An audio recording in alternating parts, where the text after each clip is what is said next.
Olá, boa tarde. Quarta-feira, 24 de janeiro de 2018. Dia histórico para o Brasil em função do julgamento em segunda instância do ex-presidente Lula. Lula participou de um ato ontem em Porto Alegre e reafirmou sua luta pela democracia e mencionou que só para quando morrer.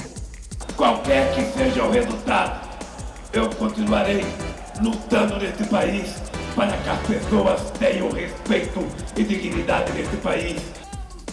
Meio-dia e 1 pelo horário de Brasília, nós estamos ao vivo e transmitindo também pelo Face. Acesse a nossa página facebook.com/TV Cachoeira e participe do jornal de hoje. Você vai ver também os detalhes do julgamento a partir de agora aqui no NT Sul.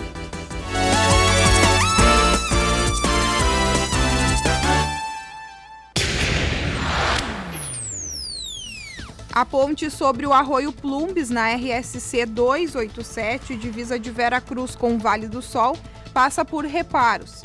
A informação foi confirmada pelo ouvidor da empresa gaúcha de rodovias, Felipe Alves.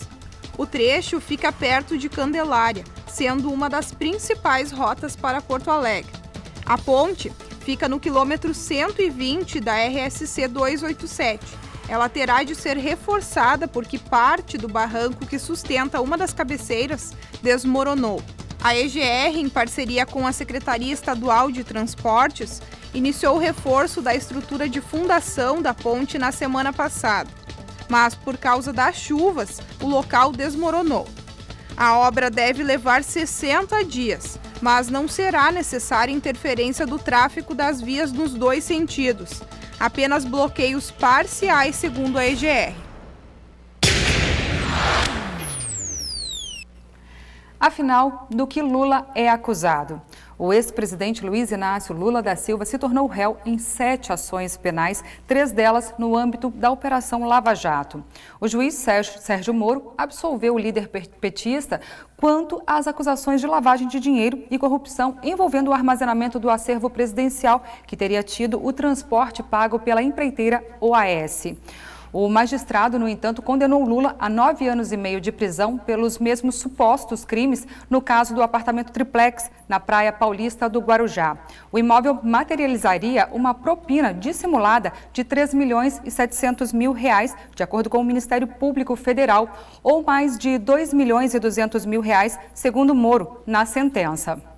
O juiz responsável pelos processos em primeira instância da Operação Lava Jato somou o valor do apartamento superior a R$ 1.147.000 ao valor das reformas no imóvel, que ultrapassaria R$ 1.102.000. Assim, chegou ao resultado total da suposta vantagem indevida. Os motivos da chamada propina dissimulada seriam benefícios em contratos da OAS com a Petrobras e a nomeação de diretores que favoreceriam a empreiteira. Para a sentença, Moro se baseou em documentos encontrados com rasuras, mensagens por e-mails que fariam referência à esposa de Lula, Marisa Letícia da Silva, morta em fevereiro do ano passado. E ainda nos depoimentos de testemunhas e do ex-presidente da OAS, Léo Pinheiro.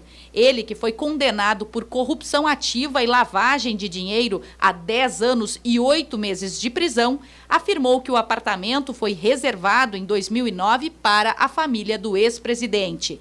A defesa de Lula contesta as acusações pela inexistência de documento que comprove a posse do imóvel, recentemente penhorado em função das dívidas da empreiteira. Acrescenta que a ex-primeira-dama Marisa Letícia tinha uma cota para comprar um imóvel no edifício da Praia do Guarujá, mas desistiu quando a cooperativa que administrava o empreendimento faliu e a propriedade passou à OAS. Bom, com sede em Porto Alegre, o Tribunal Regional Federal da 4ª Região é responsável pelo julgamento de 2º grau das ações criminais da Operação Lava Jato. Veja só. Desde julho de 2015, o TRF4 julgou 23 apelações de sentenças relacionadas à Operação Lava Jato. Até agora, dos 77 condenados pelo juiz federal Sérgio Moro na primeira instância, apenas 5 foram absolvidos pela 8ª turma do tribunal. Penas foram mantidas, reduzidas e ampliadas. O ex-ministro petista José Dirceu foi um dos que teve o castigo acrescido. Condenado inicialmente a 20 anos e 10 meses de prisão, o ex-líder da Casa Civil no primeiro governo de Lula teve a pena agravada para 30 anos e 9 meses de reclusão. Dirceu só está em liberdade por decisão do STF. Outra figura importante do PT, o ex-tesoureiro João Vacari Neto, até foi absolvido em 2 ações. Porém, num terceiro processo, a condenação subiu de 10 para 24 anos de reclusão. As apelações do ex-diretor da Petrobras, Nestor Severó, e do lobista Fernando Baiano também resultaram na ampliação das condenações. Já o ex-senador Gin Argelo e o ex-presidente da construtora OAS, Léo Pinheiro, conseguiram reduções das suas penas. A seguir, ato do Partido dos Trabalhadores reúne militantes na esquina da Democracia, em Porto Alegre. É extremamente perigoso o que está acontecendo. Extremamente perigoso, extremamente danoso. E condenar o Lula é condenar a democracia, a soberania nacional, sobretudo o povo brasileiro.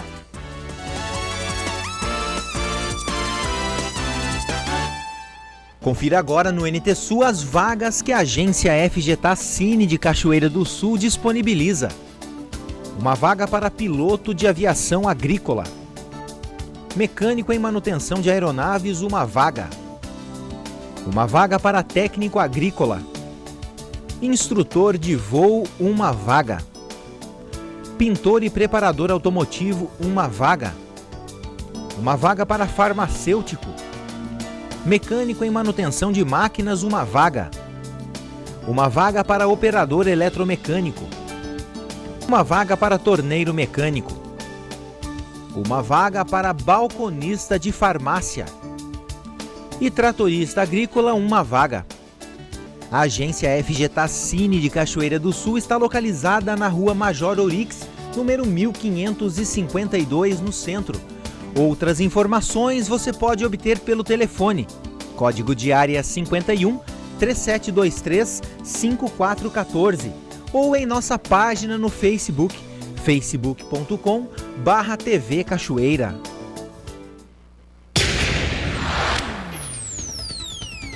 O juiz da Vara do Trabalho de Cachoeira do Sul e professor do curso de Direito na Universidade Luterana do Brasil, Carlos Henrique Selbach, de 54 anos, foi transferido para o Hospital Mãe de Deus, em Porto Alegre, na madrugada de terça-feira. O estado de saúde de Carlos Selbach é delicado. O juiz estava internado em Santa Maria, no Hospital de Caridade Dr. Astrogildo Azevedo, desde que fez cirurgia bariátrica no dia 11 de janeiro. Por conta de um sangramento no abdômen, Selbach fez uma segunda cirurgia, ainda no Hospital de Caridade Dr. Astrogildo Azevedo. O estado delicado agora deve ser revertido pela equipe médica do Hospital Mãe de Deus, onde Carlos Selbach está internado desde terça-feira. 12:10 pelo horário de Brasília. Lembrando que você participa conosco pelo Face. Acesse a nossa página, facebook.com/TV Cachoeira. Tudo que você está vendo aqui na telinha da TV Novo Tempo, pelo canal digital 11.1, você também assiste pelo Face, viu? Tá aqui mandando um abraço pra gente o Cristiano Domingues Moraes. Boa tarde, Darcy. Almoçando e ligado no jornal. Obrigada, tudo de bom para você. Obrigada pela companhia, viu? Cristiano Domingues Moraes. Gente, o ex-presidente Lula assiste ao seu julgamento no Sindicato dos Metalúrgicos do ABC, em São Bernardo do Campos, em São Paulo. Ontem ele participou de um ato com movimentos sociais e militantes no Largo Glênio Pérez, em Porto Alegre. Segundo os organizadores, 70 mil pessoas estavam presentes.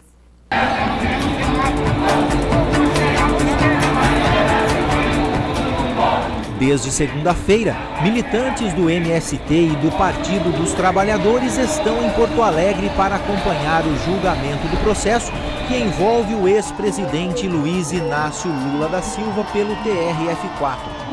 Na tarde desta terça-feira, uma multidão esteve presente no Largo Jornalista Glênio Pérez, no centro de Porto Alegre, para acompanhar o pronunciamento de Lula. Eu vim aqui para falar da soberania nacional. Eu vim aqui para falar da integração latino-americana. Eu vim aqui para falar do fortalecimento do Mercosul. Eu vim aqui para falar contra os desmantes da legislação trabalhista e contra a safadeza que querem fazer na Previdência Social, tirando o direito dos trabalhadores. O discurso de todos era o mesmo: luta pela democracia e pela inocência do ex-presidente. Garantir a democracia do nosso país, dar apoio ao nosso presidente, o melhor presidente que esse país já teve. Não tem coxinha na vida que vai convencer alguém de classe média baixa, eu acho que dos baixos mesmo, tá? Que ele não foi o melhor presidente. O que a classe média alta quer? Quer que o pobre continue mais pobre, sem estudo, para eles continuarem escravizando através das suas empresas privadas. Tentar estancar um pouco dessa fenda que abriram na nossa democracia com esse golpe e agora com toda essa injustiça que estão cometendo com o nosso presidente, o presidente que mais fez pelo nosso país, que mais fez pelo povo pobre, pelo nosso povo batalhador, e está aí hoje sendo tratado como se fosse um qualquer, como se fosse um criminoso, que ele realmente não é. A ex-senadora da República e agora deputada federal pelo PT, Benedita da Silva, falou da importância do ato pelos militantes e reafirmou a luta pela democracia. Reiterou que o ex-presidente é inocente e está sendo julgado de maneira injusta. Nós temos o papel de defender a democracia. Nós temos o papel de defender um julgamento justo, um julgamento com provas, um julgamento e uma condenação que se constitua crime a partir da constatação das provas e da forma como nós estamos vendo esta manifestação judicial em relação a Luiz Inácio Lula da Silva, nós consideramos uma perseguição e fere, mas fere sobretudo a democracia, como um processo atropelado, passando, não seguiu os trâmites, mas tiveram um momento de aceleração até para que possam condenar e evitar que Luiz Inácio Lula da Silva, que está despontando nas pesquisas, seja candidato. O petista chegou a Porto Alegre por volta das 17 horas, reuniu-se com advogados e militantes e depois seguiu para o ato em seu apoio. Outras lideranças do partido também participaram do ato. A senadora Gleice Hoffmann, a ex-presidente da República Dilma Rousseff, Jacques Wagner, ex-governador da Bahia e ex-ministro de Dilma, o senador Lindbergh Farias, deputados federais e estaduais do PT, lideranças de outros partidos como o PCdoB, PSB e PCO, além de sindicalistas e líderes do MST. Representantes de movimentos em defesa da classe trabalhadora reafirmaram o tom de golpe usado pelos políticos em seus discursos. Participando e muito. Por que é importante vocês estarem aqui hoje? Por tudo, né? Pela democracia, tá? Para derrubar esse golpe, esses bandidos que estão em Brasília, tá? Para derrubar o STF, que está comunado com os bandidos, que são tudo bandido, espero que vocês ponham, tá? Isso que eu estou dizendo, são tudo bandido, aí vem me processar então, tá? E uma cambada de bandidos sem vergonha, então tudo comunado. E o Lula, como é que fica em tudo isso? Perigo. O Lula representa o perigo para eles, tá? É aquela coisa, né, que ele falou, ele nunca imaginou, tá, que a classe média, pseudo rica e a classe alta tivesse tanto ódio do pobre.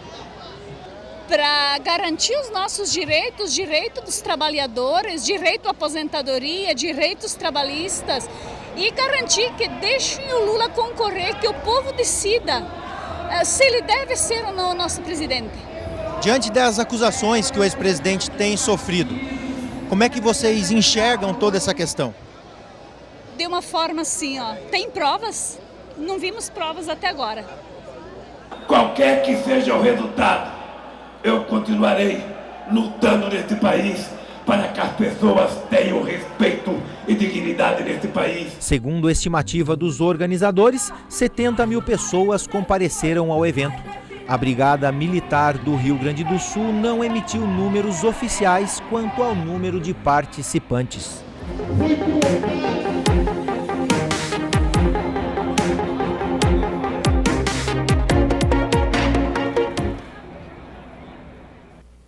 Integrantes do movimento Vem Pra Rua fizeram uma tímida manifestação nas 5 esquinas aqui em Cachoeira do Sul. O grupo pediu por democracia, fim da impunidade e da corrupção.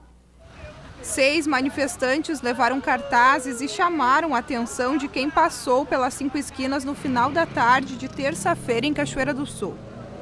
Eles integram o grupo Vem Pra Rua e, assim como os demais espalhados pelo país, querem ver o ex-presidente Luiz Inácio Lula da Silva na cadeia. Ver se a gente faz uma limpeza nesse país, ver se as coisas ficam no seu esquadro, né? Não dá mais para a gente viver assim num país com tantos corruptos, com tanta ladroagem. E quero o Lula na cadeia. E outros mais, muitos outros. Eu penso que os cachoeirenses, assim como os outros brasileiros, ou todos os brasileiros, devem fazer a sua parte. E, infelizmente, me parece que o povo cachoeirense é muito acomodado, tem medo de colocar a cara a tapa. Afinal, será que a situação do país está tão boa assim para a gente não sair para lutar pelos nossos direitos? Chega, gente, é preciso sair desse comodismo e lutar pela democracia. Estão debochando da nossa cara, estão rasgando tudo que está escrito na Constituição e nós vamos ficar aqui permitindo que tudo aconteça e não vamos fazer nosso papel? Vamos sair para a rua, sim, vamos pedir o fim de tanta corrupção, de tanta impunidade. Eu quero Lula na cadeia, quero um Brasil decente e a nossa bandeira jamais será vermelha. Vocês ficaram em Cachoeira do Sul por escolha ou gostariam de estar na capital no dia de hoje? Realmente, eu fiquei por estar impossibilitada de participar na capital. Gostaria muito de estar lá, mas problemas particulares, né, me impedem de ir. Mas a gente achou que talvez conseguisse comover os cachoeirenses, mas infelizmente aqui em Cachoeira as coisas são um pouco difíceis, né? Eu acho que a população não pode se esquivar e vir para a rua e demonstrar a real que o brasileiro quer. O Brasil quer democracia, sem corrupção, né, independente de partido. Eu estou com 61 anos, eu quero deitar tranquilamente e olhar para os meus netos assim com orgulho de dizer, eu fiz alguma coisa por esse país. Pelo menos tentei. Cada um fizesse a sua parte, nós viveríamos num país bem melhor.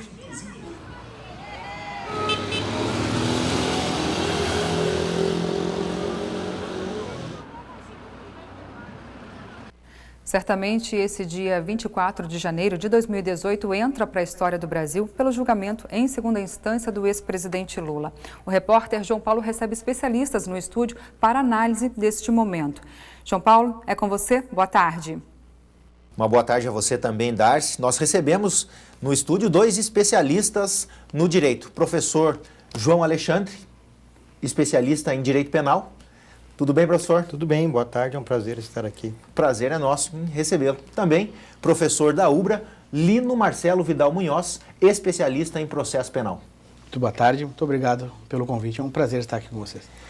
Nós falamos de um assunto que tem tomado as ruas e com certeza é comentário em praticamente todo o país. Julgamento que acontece hoje à tarde aqui na cidade de Porto Alegre do réu condenado a 9 anos e meio em primeira instância pelo triplex, Luiz Inácio Lula da Silva, ex-presidente. Pergunto a vocês, por que esse julgamento acontece aqui em Porto Alegre no TRF4? Pois bem, a Justiça Federal ela é dividida em competências, certo?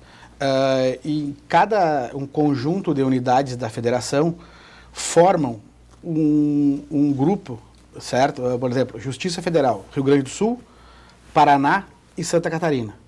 Essas 3 unidades judiciárias desses 3 estados da federação, eles têm como sede o seu tribunal, ou seja, a segunda instância na cidade de Porto Alegre, que é o Tribunal Regional Federal da 4ª região, que é aqui na região sul, os 3 estados do sul formam a Justiça Federal Santa Catarina, Rio Grande do Sul e Paraná. E a sede da região sul é o TRF4 da 4ª região, no caso da região sul, que a sede é em Porto Alegre. Por isso o julgamento é no Rio Grande do Sul. Essa é uma sessão que deve demorar aí um certo tempo até que haja toda essa manifestação, Ministério Público Federal, defesa aos desembargadores. A pergunta, professor João, Lula pode ser preso hoje? Pela lei, sim. Tecnicamente, sim. Eu acho improvável, mas como nós temos hoje a flexibilização de um princípio constitucional pelo STF, Supremo Tribunal Federal, que é a presunção da inocência. Nós temos no artigo 5º, que é um direito fundamental do ser humano, é um direito básico, elementar, que tem a seguinte dicção: ninguém será considerado culpado até o trânsito em julgado da sentença penal condenatória. Exatamente assim está escrito na Constituição, como um direito fundamental do ser humano. E também em leis internacionais, tratados, enfim, que o Brasil é signatário, como a Convenção Interamericana de Direitos Humanos, também tem a mesma dicção, um artigo idêntico. Porém, o STF enfrentou essa questão em virtude de um voto que o professor Lino sabe bem, né, pode expressar juntamente comigo, entendendo que não ofenderia o princípio da presunção da inocência. Deixa eu explicar antes o que é a presunção da inocência. É correr todos os recursos. A pessoa, se quiser recorrer, tem o autor do crime ou o próprio Ministério Público correr todos os recursos disponíveis na lei. Enquanto tiver recurso, ele for recorrendo, nos prazos legais, é óbvio, né? Ele não transita em julgado. Então, em tese, pela Constituição Federal, ele é considerado inocente. Toda pessoa será considerada inocente até o trânsito em julgado da sentença penal condenatória. Mas o STF, no ano passado, 2016, flexibilizou esse entendimento, dizendo que uma condenação em 2º grau não ofenderia a presunção da inocência. Em alguns países realmente é assim. Mas o nosso problema é que a Constituição é clara. Presunção da inocência está prevista na Constituição, então é muito claro. Mas o STF não entendeu. Porém, e aí que eu acredito que não haja prisão, há uma tendência de se novamente mudar esse entendimento do STF. O Gilmar Mendes, que vai ser o voto decisivo, quando for novamente enfrentar a questão, ele tem dado a entender que vai mudar o voto, que ele entende que ofende a presunção da inocência prender, executar a pena em 2º grau. Então, acredito que seja possível que ele não vá preso nesse instante, mesmo havendo essa flexibilização, que sempre é um risco. Então, legalmente há possibilidade. Tivemos um caso recente, que é do deputado federal Paulo Maluf, que foi se arrastando aí desde 1996. Essa é a alegação, né? E ele foi preso agora e, inclusive, acho que a semana passada agora foi negada a prisão domiciliar, né? Militantes do PT defendem a inocência do presidente Lula. Uma outra parcela da população apoia a prisão, apoia uma condenação, e no meio disso tudo existe uma eleição esse ano. A pergunta que eu faço: se condenado, ele pode ser candidato? Se condenado, ele terá uma condenação em 2º grau, e pela Lei Complementar 130, ou 130 de 2010, havendo uma condenação principalmente envolvendo crimes funcionais, que foi o caso, ele não teria mais a ficha limpa, popularmente chamada. Ou seja, o artigo 14 da Constituição Federal, ele trata das ineligibilidades. Como, por exemplo, o analfabeto não pode se alistar como elegível, ser eleito para um cargo político. E o parágrafo 9º desse artigo 14, ele abre uma hipótese. Lei complementar poderá definir outras situações.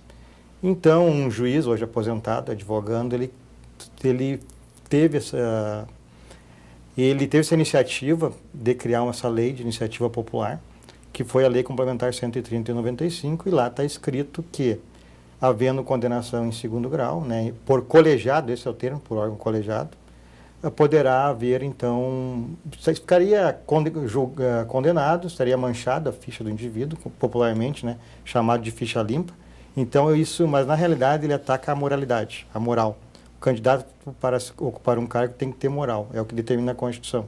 E por esse parágrafo 9º, havendo a condenação em segundo grau, em órgão colegiado, não haveria moralidade para o indivíduo ocupar um cargo, né? Mas existe uma brecha que está sendo trabalhada. O artigo 26C dessa lei, dessa mesma lei, determina que, em alguns casos, pode o STJ, se assim entender, determinar que seja possível a candidatura, né? Porque poderia, sendo impossível a candidatura, sendo barrada a candidatura, poderia haver um prejuízo irreparável. O indivíduo, o Lula, foi condenado em segunda instância, órgão colegiado, não poderá se candidatar, lei de ficha limpa. E se depois for absolvido num recurso, não tem mais o que fazer, passou a eleição, então é um prejuízo irreparável. Então, em virtude disso, o 26C abre essa brecha, né? Mas é meio controvertida, né? Não é muito simples de se obter essa sentença autorizando que, mesmo condenado em segunda instância, em órgão colegiado, concorra à eleição. Seria uma candidatura sob júdice? Exatamente.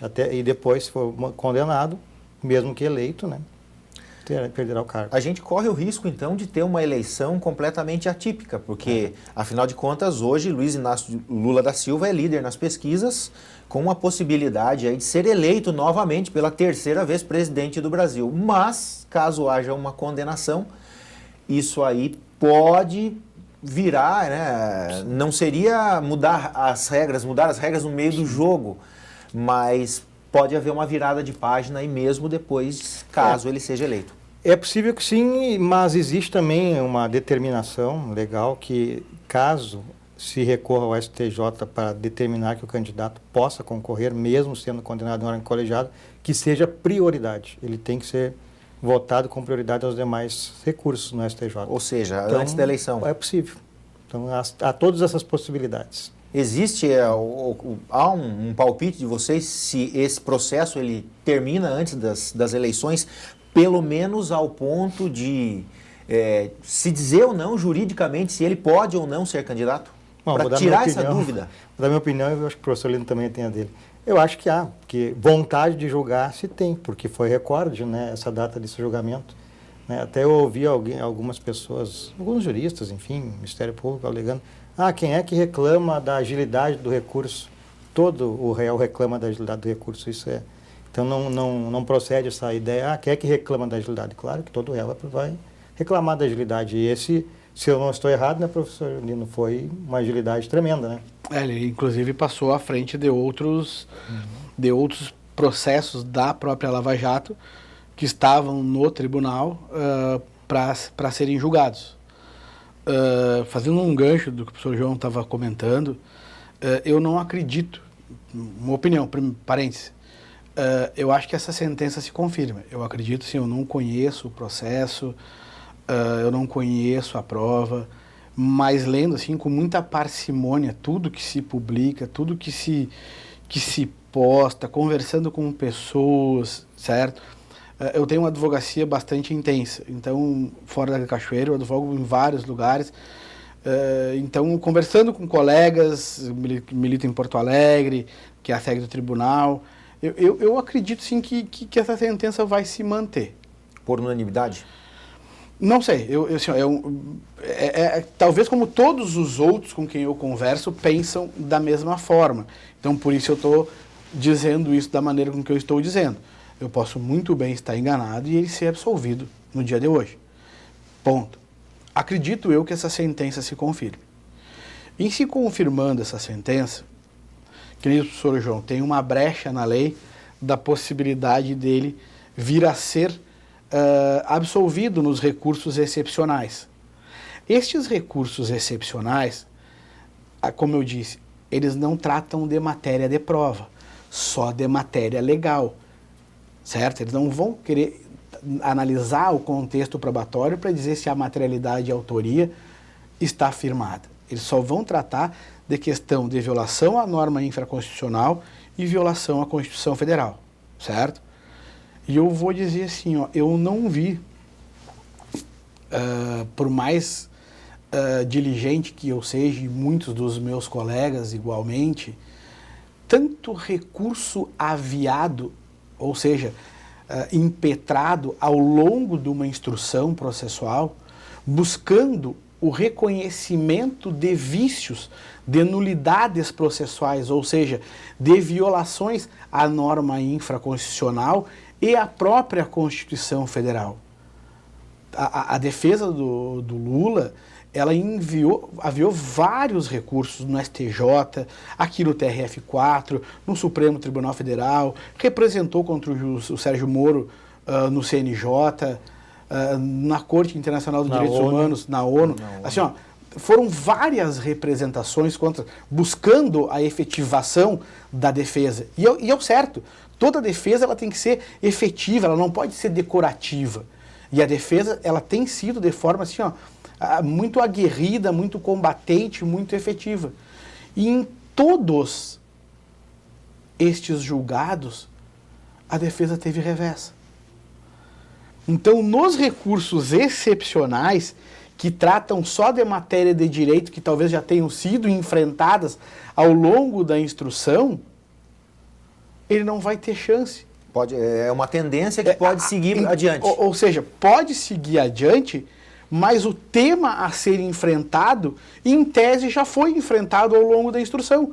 Porque os excepcionais, o STJ e o Supremo, lá o recurso extraordinário e especial, não vão tratar de matéria de prova, só de matéria de direito. E essas matérias de direito que talvez fossem enfrentadas após o julgamento de hoje, talvez tenham sido enfrentadas ao longo da instrução.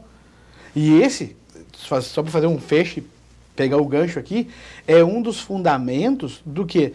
Da possibilidade de prisão quando confirmada a sentença penal condenatória em segundo grau. Ou seja, os recursos que se segue especial e extraordinário não revêem matéria de prova. E muitas vezes a violação da norma infraconstitucional e da própria norma constitucional, ela já foi apreciada pelos tribunais.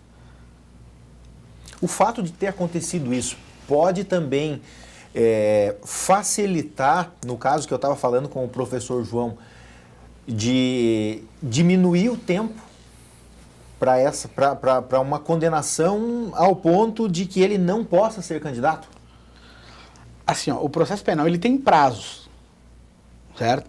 Ele tem o prazo do advogado, ele tem o prazo do Ministério Público, ele tem o prazo do juiz, ele tem o prazo do cartório, ele tem o tempo do oficial de justiça. E esses prazos eles se contam de forma globalizada, para se saber o tempo. Então, julgado hoje, vai ser publicado esse acórdão. Uma vez publicado esse acórdão, vamos pegar pelo recurso especial extraordinário, a defesa ou o Ministério Público, aquele que se sentir prejudicado, que foi sucumbente no seu pedido, ele tem 15 dias para apresentar o recurso, que é ou o recurso especial ou o recurso extraordinário. Depois eu tenho mais 15 para a resposta do recurso. E quem faz uma admissibilidade primeira destes recursos aqui, do especial e extraordinário, é o próprio TRF. E depois ele tem uma outra admissibilidade, tanto no STJ quanto no STF. Caso nós tenhamos um julgado não unânime, que haja a possibilidade de uns embargos infringentes de nulidades, publicado o acórdão, tem 10 dias para a apresentação do recurso. Mas vamos dizer que, publicado o acórdão, a defesa, ou seja, ou a acusação entenda que ele contém obscuridade, omissão, 2 dias, e embargos da declaração. Ou seja, eu terei o recurso com o menor prazo e o recurso com o maior prazo. Então, se eu entro com os embargos da declaração, por exemplo, eu interrompo o prazo dos recursos subsequentes. Ou seja, eu estou ganhando tempo, mas eu já tenho uma condenação ou não. Professor Lino já deu palpite. Tem alguma opinião com relação à condenação, à manutenção ou à confirmação da sentença, professor João? Eu tenho mais cautela, apesar de que eu não posso deixar de concordar com o professor Lino por todos os motivos que ele expôs e por mais um, né? Nós lemos na imprensa também, né, professor Lino, que a grande maioria das sentenças do Sérgio Moro são mantidas no TRF4. Então, são sentenças, como disse o presidente do TRF4, bem feitas, bem elaboradas. Né? Mas eu sempre tenho por princípio de esperar a condenação em segundo grau, porque há um número grande de reformas, em que pese, nesse caso do Sérgio Moro, estatisticamente não haver. Então eu concordo com o professor Lino, há a possibilidade de se manter a condenação, sim. Deixa eu fazer um parênteses, assim, muitas vezes, eu não estou dizendo que é o caso específico do dia de hoje, mas é muito comum nos tribunais o desembargador adotar como razão de decidir, ou seja, como fundamento do seu voto, a sentença. Ou às vezes até mesmo o parecer do Ministério Público. O que eu acho uma barbárie, uma violação ao direito. Porque na verdade ele não está enfrentando a questão. Porque o Código de Processo Penal é muito claro ao dizer que o juiz, apreciando livremente a prova, vai proferir a sentença, ou o acórdão no segundo grau. Quando, por exemplo, eu adoto como razão de decidir um parecer do Ministério Público, será que, tal qual o Ministério Público, que tem um pedido com um viés extremamente acusatório e mantenedor da denúncia e da condenação por via de consequência, é o mesmo viés do juiz olhando aquela prova? Ele acaba se contaminando, no meu ponto de vista, nesse aspecto. Porque ele não apreciou livremente a prova. Quem apreciou livremente a prova foi o Ministério Público Federal ou Estadual, ou foi o juiz de primeiro grau que proferiu a sentença. Então isso é muito perigoso. Isso é muito perigoso. E o juiz, antes de ser o julgador, condenador, ele tem que ser o garantidor, né? Claro, ele é assim, ele está equidistante correto, das partes. Né, justo, então é perigoso quando se ocorre essas situações que o professor Lino está expondo, né? A verdade é que esse processo ainda segue adiante e com certeza a própria população, né? Já falamos dos dois lados, aguarda um desfecho desse caso para absolvição ou para condenação do ex-presidente Lula. Lembrando que esse é apenas um dos processos, é o do caso do Triplex no Guarujá. Ainda existem outros processos em que ele ainda não foi condenado ou não será condenado. Né? Isso cabe à justiça analisar. Eu queria agradecer, professor Lino, professor João, por estarem conosco, dois especialistas do direito, dando aqui uma pincelada rápida para que a gente possa entender um pouquinho de tudo que vai acontecer daqui a pouco lá em Porto Alegre. Professor, queria te agradecer por disponibilizar um pouquinho do seu tempo aí, a vida é corrida, né? E seja sempre bem-vindo aqui à TV Novo Tempo. Muito obrigado, é uma satisfação estar aqui conversando contigo e com teus telespectadores. E como argumento final, eu fico pensando assim, no Mensalão, todos os grandes líderes do Partido dos Trabalhadores estiveram presos. Passaram pelo processo do Mensalão e talvez não tenha chegado no Lula. Agora, no caso da Lava Jato, outros grandes líderes do Partido dos Trabalhadores, como o ministro Celso Palocci, presos. E agora talvez tenha chegado no presidente Lula, no ex-presidente Lula. Então, assim, o que me faz pensar que ele talvez seja efetivamente condenado é que aqueles processos que envolveram a questão de corrupção, que envolveu o Partido dos Trabalhadores, teve todos os seus grandes líderes envolvidos e presos, tanto no Mensalão quanto na questão da Lava Jato. E eu acho que aquela conversa de que eu não sei, eu não vi, eu não conheço, eu acho que agora na Lava Jato ficou conhecido, ficou visto e parece que está ficando cada vez mais sabido. E veio a público. E veio a público, exatamente. Professor João, muito obrigado pelo carinho, sempre atender a gente com gentileza, com disposição.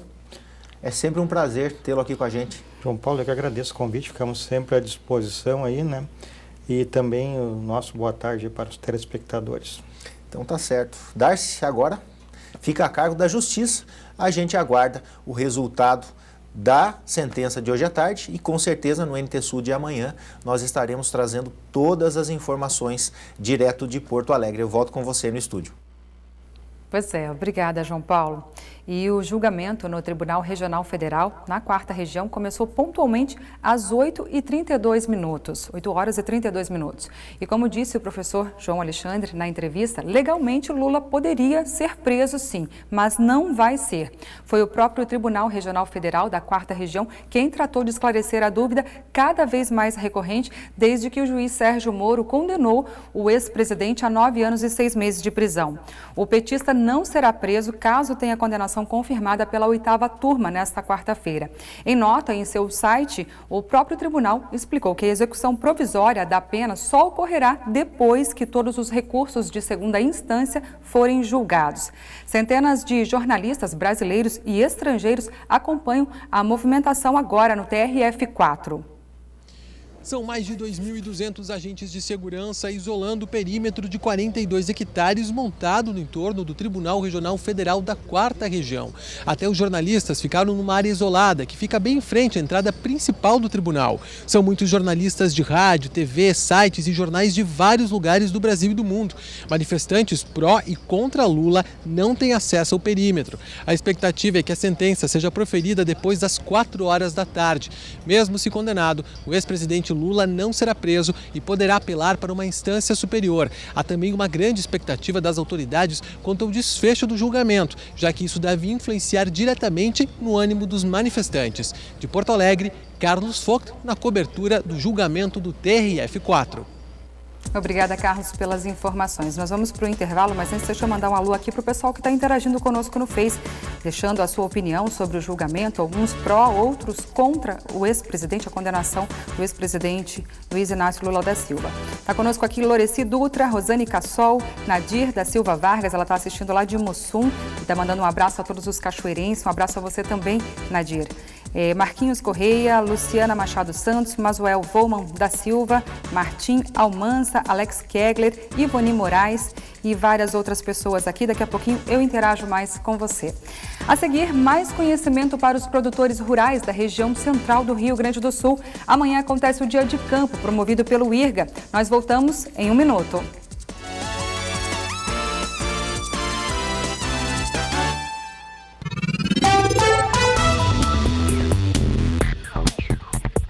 Em Cachoeira do Sul, a quarta-feira será de sol com algumas nuvens durante o dia. Períodos de nublado com chuva a qualquer hora. Mínima de 22, máxima de 31 graus. Já na quinta-feira, o dia será de sol com muitas nuvens, mas sem previsão de chuva. Mínima de 21, máxima de 31 graus. Na sexta-feira, o dia será de sol com algumas nuvens e névoa ao amanhecer. Não há possibilidade de chuva. As temperaturas ficam entre 20 e 30 graus. Confira no mapa como fica o tempo hoje. O tempo segue instável no Rio Grande do Sul nesta quarta-feira, sob uma massa de ar quente e úmido. Mais uma vez se formam áreas de instabilidade com chuva no oeste e noroeste do estado. No decorrer do dia, com a formação de novas áreas com nuvens carregadas, chove na maioria das regiões gaúchas.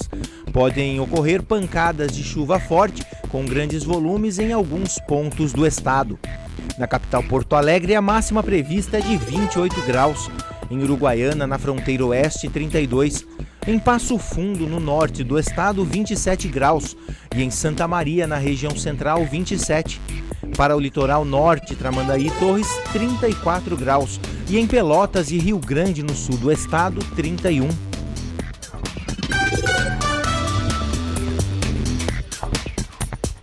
Levar mais conhecimento aos produtores rurais. Esse é o propósito do Dia de Campo promovido pelo IRGA. Amanhã, a partir das 7h30, o evento acontece na barragem do Capané, interior de Cachoeira do Sul. O Dia de Campo Regional, promovido pelo Instituto Rio Grandense do Arroz em parceria com o Sindicato Rural de Cachoeira do Sul, acontece na subestação de pesquisa, na barragem do Capané. As inscrições não têm custo e serão feitas na hora. Cada participante deve levar 1 quilo de alimento não perecível, que será doado a uma instituição de caridade. Nós estamos preparando uma ampla programação técnica, cujo nosso objetivo é que o produtor se faça presente e traga desse dia mais conhecimento, mais tecnologias para poder implantar na sua lavoura de forma a aumentar a produtividade e tentar reduzir seus custos de produção, né? Porque a situação econômica da lavoura de arroz hoje ela é difícil, principalmente pela relação de custo de produção elevado e baixos preços, né? Então o produtor ele precisa buscar esses conhecimentos para tentar minimizar essa situação. As inscrições começam às 7 horas da manhã e a primeira saída acontece às 7h30. A organização pede que os participantes não atrasem para que todos visitem as 4 estações técnicas antes do meio-dia. E durante a manhã o pessoal vai poder ver estações sobre manejo de preparo antecipado do solo, né, e também manejo pós-colheita. Vai poder ver uma estação sobre manejo de soja em várzea. Nós teremos outras sobre plantas daninhas, que é um grande problema hoje na lavoura de arroz. E temos a última, que é o projeto 10+, que é o nosso principal projeto de transferência de tecnologia, né? Ao meio-dia, nós teremos a abertura do evento e ao 12h30 o tradicional carreteiro do IRGA, né, que o pessoal vai poder experimentar e depois degustar também uma sobremesa de arroz de leite como forma de incentivar o consumo, né, do cereal.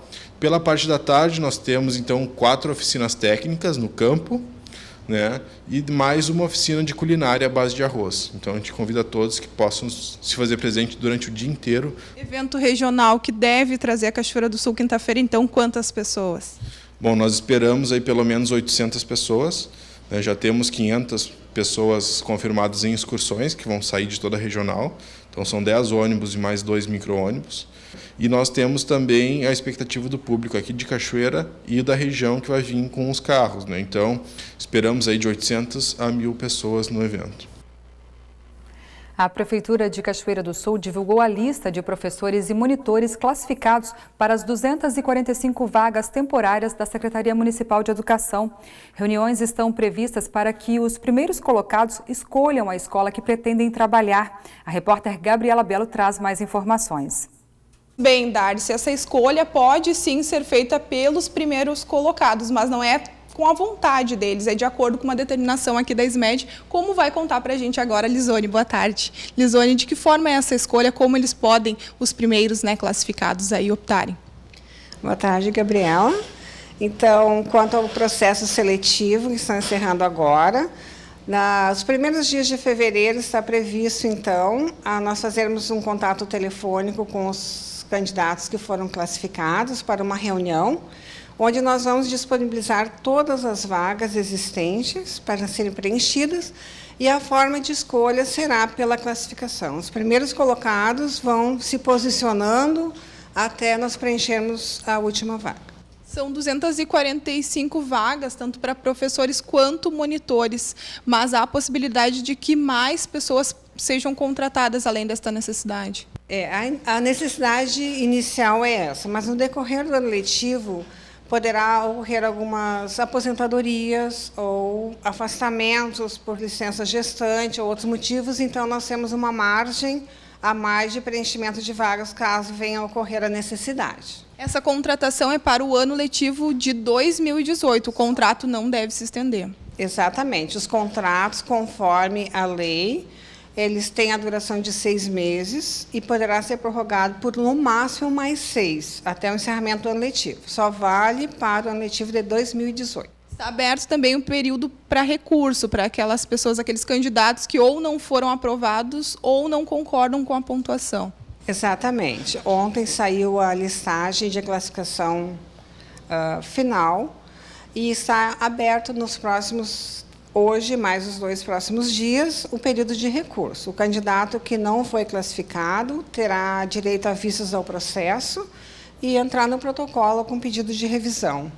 Então, a lista que está disponível, inclusive no site da TV Cachoeira, dos aprovados, pode sofrer alterações. Com certeza, poderá sofrer alterações. A próxima semana, acreditamos que até o dia 30 saia uma outra lista, então, afinal.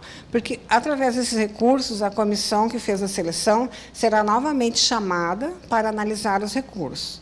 E, havendo necessidade, será, então, atendido o recurso e uma nova publicação da listagem. Todas as necessidades, todas as demandas foram atendidas de acordo com as inscrições? Sim, todas as demandas foram atendidas. Porque há séries iniciais, né? Também algumas disciplinas específicas. Sim, a disponibilidade de vagas, por exemplo, nos anos iniciais, na educação infantil e anos iniciais, eram 170 vagas. Foram inscritos 405 candidatos. Desses 405, 313 foram classificados e 92 foram desclassificados. Por isso a gente diz que essas 92 inscrições poderão entrar com recursos, né, verificando o processo e analisando pela comissão se de fato havia motivo de declassificação ou eventualmente poderá ter havido algum engano e será retificado aí pela comissão. Os aprovados daqui para frente, todo o contato então será feito via telefone. Isso, via telefone, a partir do dia 31, dia 1º. Antes disso, não. Que aí a confirmação realmente de que essas pessoas serão contratadas e trabalharão no ano letivo de 2018. Exatamente. Então tá, muito obrigada por todas as informações, tá, Lisone? Por nada, nós estamos sempre disponíveis para qualquer esclarecimento. E nós ficamos por aqui. Uma ótima tarde para você. Amanhã a gente se vê a partir do meio-dia. Tchau, até lá!